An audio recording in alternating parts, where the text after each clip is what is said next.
Hallelujah. सबको जय मसीह की।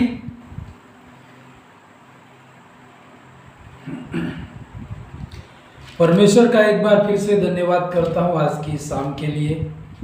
परमेश्वर ने ये समय दिया कि हम उस परमेश्वर की आराधना कर सकते हैं और उस परमेश्वर के वचन से सुन सकते हैं। इसके लिए प्रभु को मैं एक बार फिर से बहुत बहुत धन्यवाद करता हूँ। आइए एक बार फिर हम अपनी आंखों को बंद करें और अपने हाथों को उठाएं और परमेश्वर से प्रार्थना करें कि प्रभु आज की रात में मुझसे बात कर। आपसे प्रभु जरूर बात करेगा। अनुग्रहकारी स्वर्गीय पिता परमेश्वर, आपका एक बार फिर से मैं धन्यवाद करता हूँ इस संगति के लिए। खुदावन, इस प्रबंध के लिए तेरा धन्यवाद करते हैं कि हम हर शाम को मिल सकते हैं, तेरी आराधना कर सकते हैं पिता, और संगति कर सकते हैं। इसके लिए आपका बहुत बहुत धन्यवाद करता हूँ। परमेश्वर, आज की शाम में तू हमसे बात करना पिता, हम तुझे पहचाने परमेश्वर, और तू हमारी जिंदगी में काम कर सके पिता।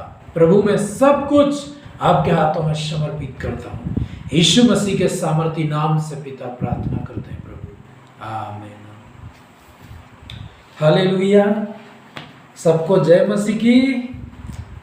परमेश्वर का एक बार फिर से मैं धन्यवाद करता हूँ और परमेश्वर के वचन से हम मेडिटेट करेंगे आज के दिन में, आज के शाम में। एक बात मैं आपको बता दूं, परमेश्वर हम सब से बहुत प्यार करता है, बहुत प्रेम करता है। परमेश्वर आपसे प्रेम करता है, हर एक से परमेश्वर प्रेम करता है। और कई बार हम निराश हो जाते हैं कि शायद परमेश्वर मुझे प्रेम करता है कि नहीं करता है, मेरी प्रार्थना सुनेगा कि नहीं सुनेगा। लेकिन मैं आपको बता दूं, शैतान जो भी बोलता है वो झूठ है, उसके ऊपर हमें विश्वास नहीं करना है। पर परमेश्वर जो बोलता है वो सच है, वो सत्य है, उसके ऊपर आपको भरोसा करना है। हालेलुया। तो जब हम परमेश्वर में आते हैं, हम जितनों ने प्रभु यीशु मसीह में बपतिस्मा लिया है और प्रभु यीशु मसीह पर विश्वास किया है, तो हमारे क्या अधिकार हैं। कई बार हम जब संसार में थे तो हम नहीं जानते थे कि हम कौन हैं। आपको कई बार पता नहीं होता कि आपके पास क्या परमेश्वर ने दे रखा होता है, और हम नहीं जानते। तो एक जगह वचन के अंदर लिखा है कि मेरी प्रजा मेरे ज्ञान के न होने से नाश हो गई। परमेश्वर के लोग होके भी यदि उस परमेश्वर के वचन का सही ज्ञान आपको और मुझे नहीं मिला, तो हम ये पहचान नहीं पाएंगे कि हम मसीह में या यीशु मसीह को ग्रहण करने से, यीशु मसीह पर विश्वास करने से, बाइबल पढ़ने से हमारी जिंदगी में क्या अधिकार आते हैं, क्या अधिकार हैं, मैं कौन हूँ। कई बार कोई भी व्यक्ति हो, उसका बड़ा पद हो, मान लो मैं डिस्ट्रिक्ट का कलेक्टर हो, मान लो तहसीलदार हो, एसपी हो, पुलिस कमिश्नर हो, पर उसको खुद को पता ही नहीं हो कि मैं इस पद पे हूँ या मैं ये हूँ, तो वो अपने अधिकार को कभी इस्तेमाल ही नहीं कर सकता है। उसके नाम सब कुछ होने के बावजूद भी वो एक आम आदमी के जैसा रह सकता है। सब कुछ होने के बावजूद भी वो रह सकता है यदि उसको ज्ञान न हो, यदि उसको पता ही नहीं हो कि तू इस पद पे है, तेरे ये अधिकार बनते हैं, तू ये कर सकता है। हालेलुया। तो शैतान हमेशा इस प्रयास में रहता है कि आपको पता ही नहीं चल पाए कि आप कौन हो। और बाइबल जब आप पढ़ते हो, परमेश्वर की संगति में रहते हो, तो परमेश्वर ही आपको बता सकता है कि आप कौन हैं। हालेलुया। हम आज परमेश्वर के वचन से कुछ ऐसी बातें समझेंगे, सीखेंगे और पढ़ेंगे और मनन करेंगे जो हम कई बार पढ़ा भी होगा और हम जानते भी होंगे और नहीं भी जानते होंगे, और जानते भी होंगे तो उन अधिकारों को इस्तेमाल नहीं किया होगा। तो सबसे पहले परमेश्वर का एक दास था मूसा,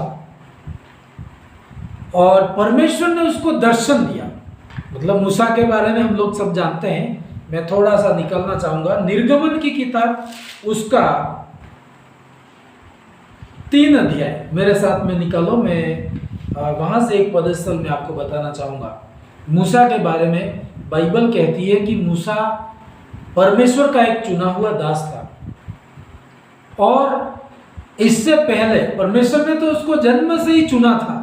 बाइबल कहती है कि माँ के गर्भ में रचने से पहले मैंने तुझे चुन लिया है। परमेश्वर ने आपको चुना है, लेकिन हमें नहीं पता होता है कि हम कौन है, हमारी क्या योग्यता है, हमारी क्या विशेषता है, हमें पता नहीं होता है। परमेश्वर ने तो बाइबल कहती है यिर्मयाह की किताब 1 उसके 5 अध्याय में कि माँ के गर्भ में रचने से पहले मैंने तुझे चुन लिया है ना, जातियों का भविष्यवक्ता ठहरा है, ऐसा वचन कहता है। पर उसको बहुत बाद में पता चलता है। तो वैसे ही मूसा को भी परमेश्वर ने चुना था, लेकिन इसको बहुत साल लग गए कि उस चीज को जानने में कि मैं परमेश्वर ने मुझे चुना है और मैं परमेश्वर का बुलाया हुआ हूं, मेरे ऊपर परमेश्वर की विशेष अथॉरिटी है, मैं आम लोगों के जैसा नहीं हूं। उसको बहुत बाद में पता चला। हमें भी कई बार होता है कि आप प्रभु को मानते हो, बाइबल आपके हाथ में है, परमेश्वर से प्रार्थना करने वाले लोग हो, तो आप अन्य लोगों के जैसे नहीं हो। परमेश्वर ने आपको उनसे अलग किया है, तो उनके जैसी बातें हमें नहीं करनी है, उनके जैसे काम हम नहीं कर सकते। हम एक विशेष परमेश्वर के चुने हुए लोग हैं। हालेलुया। तो मूसा को यह बात पता नहीं थी और परमेश्वर ने, जब तक परमेश्वर मूसा को यह बताता नहीं कि तू मेरा चुना हुआ है और मैं तेरे साथ में हूं और तेरी यह योग्यता है, तब तक वो बड़े काम कर नहीं सकता था। उसके अंदर हिम्मत नहीं। बाइबल में कोई भी व्यक्ति आप उठा के देख लो, बाइबल में उत्पत्ति से लगा करके प्रकाशित वाक्य तक, आपके जैसे मेरे जैसे साधारण लोग हैं। ये कोई बहुत पढ़े लिखे भी नहीं है, बहुत धनवान भी नहीं, सिंपल लोग हैं, लेकिन उन्होंने बड़े बड़े काम इस पृथ्वी के ऊपर किए। और ये तब संभव हुए कि परमेश्वर ने उनको बताया कि तेरी क्या औकात है, या तू क्या, मतलब तू क्या कर सकता है। तू अपने आप को, कई बार हम सोचते हैं मैं तो कुछ नहीं कर सकता हूँ, मैं तो हारा हुआ हूँ, मैं तो डरा हुआ हूँ, मेरी जिंदगी में कुछ भी नहीं। हम अपने आप को ऐसे बोलते रहेंगे तो दूसरे लोग भी आपको यही बोलेंगे कि तू कुछ भी नहीं कर सकता है, और हम भी यही बोलते हैं कि मैं कुछ भी नहीं कर सकता हूँ, और शैतान भी यही बोलेगा। पर एक है परमेश्वर जो आपको ये बोलता है, और उसके ऊपर हमें विश्वास करना है, और उसकी, परमेश्वर की योजना को जानने समझने के लिए आपको बाइबल पढ़नी होगी और परमेश्वर के वचन को आपको सुनना होगा। हालेलुया। मूसा को परमेश्वर ने दर्शन दिया, मूसा के ऊपर बुलाहट थी, मूसा परमेश्वर का चुना हुआ व्यक्ति था, पर फिर भी उसको पता, मतलब वो इस्तेमाल नहीं कर पाया इन चीजों को, और वो भेड़ बकरियों को चरा रहा था। 1 साल नहीं, 40 साल तक उसने भेड़ बकरियां चराई। आप सोच सकते हो, जिसके ऊपर महान बुलाहट थी, परमेश्वर का एक चुना हुआ दास आने वाले दिनों में होने वाला था, लेकिन उसको पता ही नहीं था कि मेरी क्या बुलाहट है, मैं क्या कर सकता हूं, मेरी क्या पहचान है परमेश्वर में, उसको पता नहीं होता था। और तब तक वो 40 साल निकल गए, बकरियां चरा रहा है, भेड़ चरा रहा है, जंगल में भटक रहा है। जंगल में कई बार उसको सही टाइम पे खाना भी नहीं मिलता है, लोग सताते होंगे, शत्रु सताते होंगे, निराश अवस्था में 40 साल उसके निकल जाते। और एक दिन परमेश्वर ने देखा कि इसको दर्शन देना बहुत जरूरी है, उससे बात करना जरूरी है, नहीं तो 40 साल तो निकाल लिए। मूसा 120 साल जीवित रहा, है ना। 40 साल तो जन्म से लगा करके 40 साल तक तो उसका राजभवन में वो उसने अपना पढ़ाई करी, या अपना जो भी काम था उसने किया। और 40 साल के बाद भी वो परमेश्वर की बात समझ नहीं पाया, तो उसको जंगल में भागना पड़ा, और 40 साल जंगल में बिता दिए। अब परमेश्वर जानता था कि जिंदगी में 80 साल तो उन्होंने यूं ही खत्म कर दिए। अब 80 साल के बाद जिंदगी क्या होती है ना। परमेश्वर ने सोचा यदि अभी भी मैं न बताऊं तो आगे की जिंदगी भी खत्म कर देगा ये, और कभी भी ये समझ में नहीं पाएगा कि मेरी इसके जिंदगी में क्या योजना थी, और क्या इच्छा थी। हालेलुया।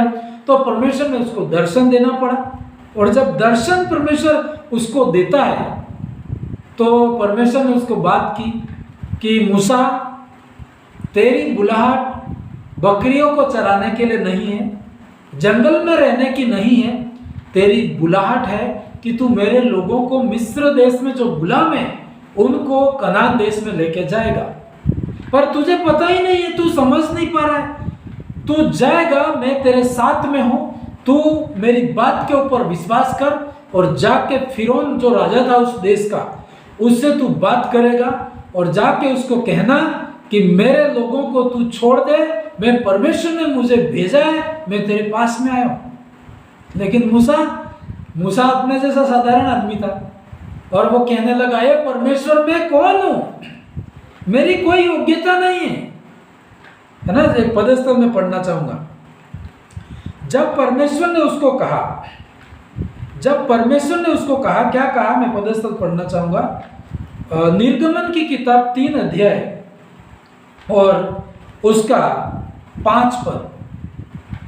उसने कहा, इधर पास मत आ, अपने पांवों से जूतियों को उतार दे, क्योंकि जिस स्थान पर तू खड़ा है वह पवित्र भूमि है। मतलब परमेश्वर उसको अचानक एक दिन दर्शन देता है और दर्शन में परमेश्वर उसको बात करता है। एक मतलब उसका दर्शन जब 3 अध्याय पढ़ोगे तो उसका वर्णन है कि एक दिन अचानक एक झाड़ी जल रही थी और उसने देखा कि झाड़ी जल रही है, पर वो उसमें आग तो जल रही है लेकिन झाड़ी जो है जल नहीं रही है, ऐसा उसने दर्शन देखा। तो वो दौड़ करके देखने गया और जब पास में जाता है तो परमेश्वर ने उसको यूं कहा कि तू अपने जूते उतार करके आ, जिस स्थान पे तू खड़ा है वो पवित्र भूमि है। सबसे पहले आपको ये जानना है, हमारा परमेश्वर पवित्र है, वो पवित्रता में रहता है। और आप अपनी बुलाहट या अपनी पहचान आप समझ पाओ, उससे पहले हमारी जिंदगी को पवित्र करना होता है। और जब आप पवित्रता में चल रहे हैं तो परमेश्वर आपसे बात करेगा, आपकी वैल्यू आपको बताएगा।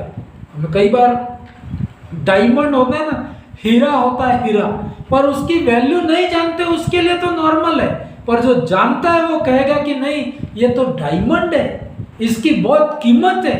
पर नहीं जानता है वो क्या कहेगा, अरे ये तो ऐसे ही पत्थर पड़ा हुआ है।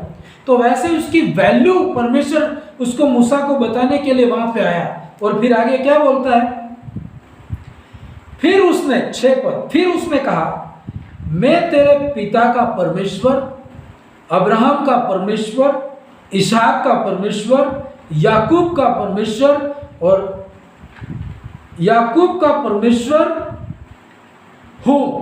वो कहता है मैं तेरे पिता का परमेश्वर हूं। याकूब, इसहाक, अब्राहम सबका नाम लिया परमेश्वर ने। मैं उसका कौन हूं? परमेश्वर हूं। मैं तेरा भी परमेश्वर हूं और मैं तेरे पास इसलिए आया हूं कि तुझे क्या काम करना है मैं तुझे बताऊं। और सारी बातें बताता है परमेश्वर उसको।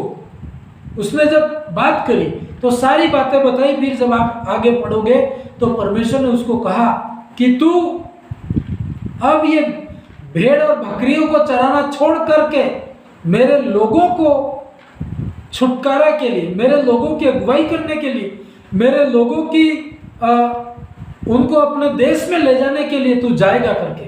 और जब वो ऐसा बोलता है तो मूसा डर जाता है कि इतना बड़ा काम परमेश्वर मैं कैसे कर सकता हूं, मेरी क्या वैल्यू है ना। अपने आप को वो देख रहा है, क्योंकि अभी हम भी हैं इस स्थान पे, मैं होता आप होते तो हम भी ऐसा ही बोलते। अभी मान लो आप अभी जिस अवस्था में बैठे हुए और परमेश्वर आज की रात में आपको बोले कि कल सुबह उठ के आपको उस देश में जाना है, तो आप क्या कहेंगे, है ना। भारत के दूसरे राज्य में बोले तो भी हम तो ये बोलेंगे कि ए परमेश्वर मैं कौन हूं, मैं कैसे जा सकता हूं, मेरी योग्यता नहीं है परमेश्वर, मैं ऐसा नहीं कर सकता हूं परमेश्वर। हम ऐसा ही बोलेंगे। और मूसा ने भी ऐसा ही बोला। जब परमेश्वर ने उसको बोला, मैं एक पदस्थल और पढ़ना चाहूंगा। यहोवा ने कहा 7 पद, 3 का 7 पद, यहोवा ने कहा मैंने अपनी प्रजा के लोग जो मिस्र में हैं उनके दुख को निश्चय देखा है और उनकी जो चिल्लाहट परिश्रम कराने वालों के कारण होती है, उसको भी मैंने सुना है और उनकी पीड़ा पर मैंने चित्त लगाया है। आपको मालूम है, परमेश्वर के लोग चुने हुए लोग थे, और परमेश्वर के चुने हुए लोग होने के बावजूद भी वो गुलामी में थे, और गुलामी में थे तो वो रात दिन रोते थे, उनको बहुत दुख होता था, पीड़ाएं होती थी, तकलीफें होती थी, और वो चिल्ला चिल्ला करके परमेश्वर को भी बोलते थे कि परमेश्वर हमारे ऊपर ऐसा क्यों हुआ। तो वो सब बातें परमेश्वर ने सुनी थी। आप भी हो सकता है, जैसे बाइबल कहती है, मैंने अपनी प्रजा के लोगों को जो मिस्र में है उनके दुखों को मैंने क्या किया है, देखा है। इजराइलियों के दुखों को परमेश्वर ने देखा, और इसलिए मूसा को परमेश्वर ने दर्शन दिया। आज मैं और आप भी दुख में हो सकते हैं, परेशानी में हो सकते हैं, पर परमेश्वर, आप कहते होंगे प्रभु मेरा दुख तो बड़ा है, परमेश्वर कोई नहीं देखता, लेकिन परमेश्वर ने क्या कहा, मेरे लोगों के, मेरी प्रजा के दुखों को मैंने क्या किया है, देखा है। तो आपके भी कोई दुख है तो कोई मनुष्य देखता है नहीं देखता है कोई फर्क नहीं पड़ता है, पर परमेश्वर जरूर देखता है। आपके रूम में क्या सिचुएशन स्थिति है, परमेश्वर देखता है, परमेश्वर जानता है। इजराइलियों की देखा तो वो आपकी और मेरी भी सिचुएशन देख रहा है। आप घबराए नहीं, डरे मत, परमेश्वर ने आपकी दुखों को देखा है। और आगे लिखा, मैंने उनकी पीड़ा के ऊपर चित्त लगाया, उसका जो दुख है उसके ऊपर मैंने क्या किया है, चित्त लगाया है। और फिर आगे क्या कहता है, इसलिए अब मैं उतर आया हूं कि उन्हें मिस्रियों के वंश से छुड़ाऊं और उस देश से निकालकर एक अच्छे और बड़े देश में, जिसमें दूध और मधु की धाराएं बहती है, अर्थात कनानी, हित्ती, एमोरी, परिची, हिब्बी, यबूसी लोगों के स्थान में पहुंचा। परमेश्वर ने क्या कहा, मेरे लोगों का दुख मैंने देखा है, और मूसा तू क्या करेगा, मेरे लोगों को जाकर के छुटकारा देगा, मेरे लोगों की तू जाके मदद करेगा, और जाके उस देश के राजा से बात करेगा, और मेरे लोगों को क्या करेगा, निकालेगा। इतना बड़ा काम, और वो बहुत लोग थे, वो एक दो लोग नहीं थे, लाखों लोग थे, और इन लाखों लोगों को वहां से निकालना बहुत बड़ा काम था। मूसा के लिए बिल्कुल इम्पॉसिबल था कि वो कर नहीं सकता इतना बड़ा काम, और वो तो सिंपल भेड़ बकरियों को चराने वाला व्यक्ति है ना। और जब परमेश्वर ये बात उसको बोलता है तो मूसा क्या बोलता है, 11 पद में पढ़ूंगा, 11वीं आयत, 3 का 11 पद। परंतु मूसा ने परमेश्वर से कहा, मैं कौन हूं। क्या कहा उसने, मैं कौन हूं परमेश्वर। मतलब उसने ये सोच के कहा कि उसकी अवस्थाएं क्या थी, भेड़ बकरी चरा रहा था, 40 साल तक जंगल में रहना, भेड़ों को बकरियों को चराना, उसकी लाइफ मतलब सब कुछ भूल गया था, वो टूट गया था वो। और उस अवस्था में है ना, कपड़े भी सही नहीं पहने होंगे, है ना, उस जंगल की अवस्था में आप समझ सकते हैं कि ये जो भेड़ बकरियों को लेके आते हैं ना अपने रोड पे, कभी 1000, 100, 200, 500, इतने हजार, कितनी भेड़ बकरियां उनके पास में रहती है। उन लोगों को आप देखना, कभी कब नहाना, पानी है ना, कपड़े धोना, उनका कोई ठिकाना नहीं रहता है, क्योंकि वो तो भेड़ बकरी चराने वाले हैं। उनके कोई अच्छे कपड़े पहनना ऐसा कुछ भी नहीं, सिंपल लोग होते हैं, है ना। नहाने का भी कभी पानी नहीं मिले, है ना, कपड़े धोने का कभी टाइम नहीं मिले। इस तरह जैसे आपने रोड पे कभी देखे हो, चरवाहे लोग आते हैं भेड़ों को लेकर के, ऊंटों को लेकर के, उनकी स्थिति क्या होती है, खाट उनके साथ में होते हैं, जहाँ टाइम मिला तो रोड के किनारे खाना बना के खा लेंगे, बारिश आई तो क्या मालूम तंबू बना के रहते, पेड़ के नीचे घुस जाएंगे। ऐसी अवस्था है इसकी भी होगी। चरवाही करना मतलब इस अवस्था में ये व्यक्ति था, और अचानक परमेश्वर उसको बोलता है कि उठ, कल से तुझे राजा के सामने जाना है, कल से तूने ये भेड़ बकरी चराना बंद करना है, मेरे लोगों की अगुवाई करनी है। हाँ, जंगल से उठा के राजा के पास जाना है, बहुत बड़ी बात थी। तो मूसा बोलता है, हे परमेश्वर मैं कौन हूं? मतलब वो क्या कह रहा है कि ये काम मैं नहीं कर सकता। मतलब आपको भी परमेश्वर बोले, मान लो कि बेटा कल सुबह तुझे दूसरे देश में जाना है, हाँ? कल सुबह उठ के दूसरे देश में जाना है, तो आप क्या कहेंगे? ए परमेश्वर कैसे जा सकता हूं, ये तो मेरे से हो ही नहीं सकता। ऐसी सिचुएशन थी, लेकिन परमेश्वर ने उसको बात करी, परमेश्वर ने उसको बताया। मूसा ने तो यही कहा, मैं कौन हूं? प्रिय भाइयों बहनों, आप भी ये कहते होंगे कि मैं कौन हूं। ये काम परमेश्वर आपको बोले, नहीं बेटा तेरी पहचान क्या है? हम शैतान की बात पे विश्वास करते हैं। शैतान आपको क्या बोलता है? तू तो कमजोर है, तू तो क्या है? कमजोर है, तू तो ऐसा नहीं कर सकती है, तू ऐसा नहीं कर सकता है, तेरे पास पैसा नहीं है, तू ये काम बिल्कुल नहीं कर सकती है या नहीं कर सकता है। और हम भी बोले, हाँ मैं कौन हूं, मेरी क्या औकात है, मैं नहीं कर सकता। लेकिन परमेश्वर आपको कहता है, आपको जब वचन में पढ़ो तो आप कौन है। मेरा जो सब्जेक्ट है अब शुरू हो रहा है, लेकिन कल से मैं इसको कंटिन्यू करूंगा, टाइम हमारा बहुत कम रहता है।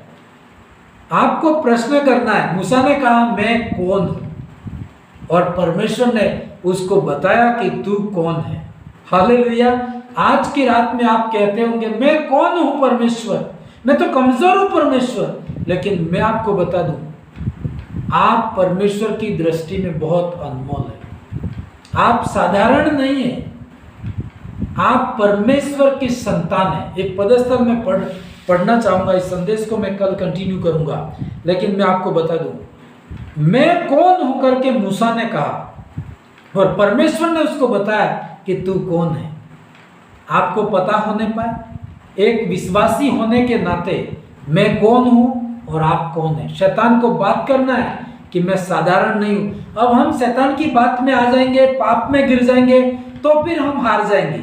लेकिन जब आप परमेश्वर की संगति में रहोगे तो शैतान को बात कर सकते हो, हाँ मैं परमेश्वर का बेटा हूं, आप परमेश्वर के बेटे हैं। एक पदस्थल में पढ़ना चाहूंगा, यूहन्ना की किताब 1 अध्याय और उसका 12 पद। यूहन्ना की किताब 1 अध्याय उसका 12 पद। जब शैतान आपको बोले कि तू कौन है, तो उसको कहना, ये पदस्थल उसको बोलना है, मैं परमेश्वर की क्या हूं? संतान हूं। आपको बोलना है आज की रात में, मैं परमेश्वर का बेटा हूं, मैं परमेश्वर की बेटी हूं। और परमेश्वर बोलता है तो मैं जरूर कर सकता हूं या जरूर कर सकती हूं। कोई भी बात बोले, आप बोले मैं कौन हूं? मूसा ने कहा मैं कौन हूं परमेश्वर, मैं नहीं कर सकता। लेकिन प्रभु ने बोला नहीं बेटा, तू परमेश्वर की संतान है, तू मेरा बेटा है, और तू जाएगा, मैं तेरे साथ में रहूंगा। और वो जाता है, उन इजरायलियों को छुटकारा करवाता है। बड़े चुनौती के साथ में गया वो, पर जब उसको पता चला कि सच में मेरी कोई वैल्यू है, जब तक आपको ये पता ना रहे कि मेरी क्या वैल्यू है, आपकी क्या वैल्यू है, तब तक आप यूं ही बैठे रहेंगे। पर आपको जानना है अपने अधिकारों को, बोलना है हम मसीह में क्या हैं, मैं मसीह में कौन हूं। एक विश्वासी होने के नाते आपकी क्या कीमत है। उस पदस्थल को पढ़ेंगे हम लोग, यूहन्ना की किताब 1 अध्याय और उसका 12 पद मैं पढ़ूंगा। 1 का 12 पद है, 1 अध्याय 12 पद। परंतु जितनों ने उसे ग्रहण किया, किसको ग्रहण किया? परमेश्वर को ग्रहण किया। जितनों ने, उसने ये नहीं कहा किसी जाति धर्म को नहीं बोला, इस पृथ्वी के ऊपर कोई भी क्यों ना हो, किसी भी कास्ट का क्यों ना हो, किसी भी धर्म का क्यों ना हो, किसी भी स्थिति में वो क्यों ना हो, पर यीशु मसीह पर विश्वास करता है। और आगे क्या लिखा है? जितनों ने उसे ग्रहण किया, उसने उन्हें परमेश्वर की संतान होने का अधिकार दिया है। अर्थात उन्हें जो उसके नाम पर क्या करते हैं? विश्वास करते हैं। आप विश्वास किया यीशु मसीह के ऊपर, आपने बपतिस्मा लिया यीशु मसीह के नाम से, तो आप परमेश्वर की संतान हैं। आज की रात और इसी घड़ी से अपने अधिकार को इस्तेमाल करना। शैतान आ जाए तो शैतान को आप बात करना, मैं परमेश्वर की संतान हूं। तो शैतान बोलेगा कि तू कैसे हो गया परमेश्वर की संतान? कल तक तो मेरे डिपार्टमेंट में काम करता था, आज तू परमेश्वर की संतान बन गया। उसको कहना, हाँ, यूहन्ना की किताब 1 अध्याय 12 पद में लिखा है वचन के अंदर, ऐसा बोल करके उसका आप सामना करना और अपनी हिम्मत को बनाए रखना। हालेलुया। आप साधारण नहीं है, आप परमेश्वर की संतान है। और जब आप परमेश्वर की संतान है तो जो परमेश्वर कर सकता है वो सारी बातें आपके लिए हो सकती है। हालेलुया। आपको घबराना नहीं है, डरना नहीं है। बीमारी के लक्षण आपको दिखाई देते होंगे, आज आपको कई ऐसी चीजें आपके रूम में बात करती होगी, आपके कानों में शैतान फुसफुसाता होगा, पर उसको बात करना। मूसा ने कहा मैं कौन हूं? परमेश्वर ने कहा तू मेरी संतान है। आप शैतान भी आपको बोले अरे तू क्या कर सकता है, तेरी क्या औकात है, तू तो कुछ नहीं कर सकता है, तुझे तो मैं मार डालूंगा। लेकिन उसको कहना मैं परमेश्वर की संतान हूं। हालेलुया। आप परमेश्वर की संतान है और ऐसा सोच के, ऐसा बोल करके फिर प्रार्थना करना, आपको एक हिम्मत आ जाएगी, आपकी प्रार्थना बदल जाएगी और परमेश्वर आपकी जिंदगी में काम करेगा। आइए अपने हाथों को उठाएं, आंखों को बंद करें और परमेश्वर से हम प्रार्थना करेंगे। हालेलुया। राजा परमेश्वर, एक बार फिर से आपका धन्यवाद करता हूं जीवित परमेश्वर। तू महान, सामर्थी और अद्भुत परमेश्वर है और तूने मेरी इस पृथ्वी के ऊपर सृष्टि की है पिता। और प्रभु तेरा वचन ये कहता है कि तू मेरी संतान है। मैं विश्वास करता हूं पिता, आज की रात में मैं बिलीव करता हूं पिता, और तेरे उस अधिकार को जो तूने मुझे दिया मैं उसको इस्तेमाल करूंगा पिता। मैं साधारण लोगों के जैसे बातें नहीं करूंगा पिता, उनके जैसे व्यवहार नहीं करूंगा पिता, उनके जैसे विचार नहीं करूंगा पिता, क्योंकि तूने मुझे चुना, हर एक को चुना है परमेश्वर। और जितनों ने तुझ पर विश्वास किया वो परमेश्वर की संतान होने का अधिकार मिला है। प्रभु तेरी संतान होने के नाते उन बीमारियों को जो आज मेरे सामने खड़ी है, लोगों के सामने खड़ी है, यीशु के नाम से बाहर करता हूं पिता। उस परमेश्वर तेरी संतान होने के कारण उन बीमारियों को, तकलीफों को, कर्जों को मैं बाहर करता हूं और जय का जीवन जीता हूं पिता। परमेश्वर आपने ब्लेस किया है, हर एक की जिंदगी को आशीषित किया है, आपका धन्यवाद पिता। प्रभु तेरा धन्यवाद करता हूं कि मैं ये जान पाया तेरे वचन के द्वारा, तूने बताया पिता कि मैं साधारण नहीं हूं पिता। हर एक भाई बहन जो तेरे वचन को सुनता है, बिलीव करता है, वो भी तेरी संतान है पिता। आज की रात उनकी बीमारियां छोड़ के जाने पाए पिता, गंदे श्राप और पाप जल करके राख होने पाए पिता। शैतानिक ताकतों को मैं, जादू टोनों की ताकतों को मैं, कोई श्राप और तंत्र मंत्र की ताकतों को मैं काट डालता हूं परमेश्वर। तेरी संतान होने के नाते में काट के राख, जला के राख करता हूं परमेश्वर। आप कार्य करें, आशीष करें पिता। यीशु मसीह के सामर्थी नाम से पिता मैं प्रार्थना करता हूं प्रभु, आमीन। अब हमारे परमेश्वर का प्रेम, प्रभु यीशु मसीह की दया और पवित्र आत्मा की सहभागिता हम सबों के साथ हमेशा तक बनी रहे, आमीन। परमेश्वर आप सबको आशीषित करें। गॉड ब्लेस यू ऑल, आमीन।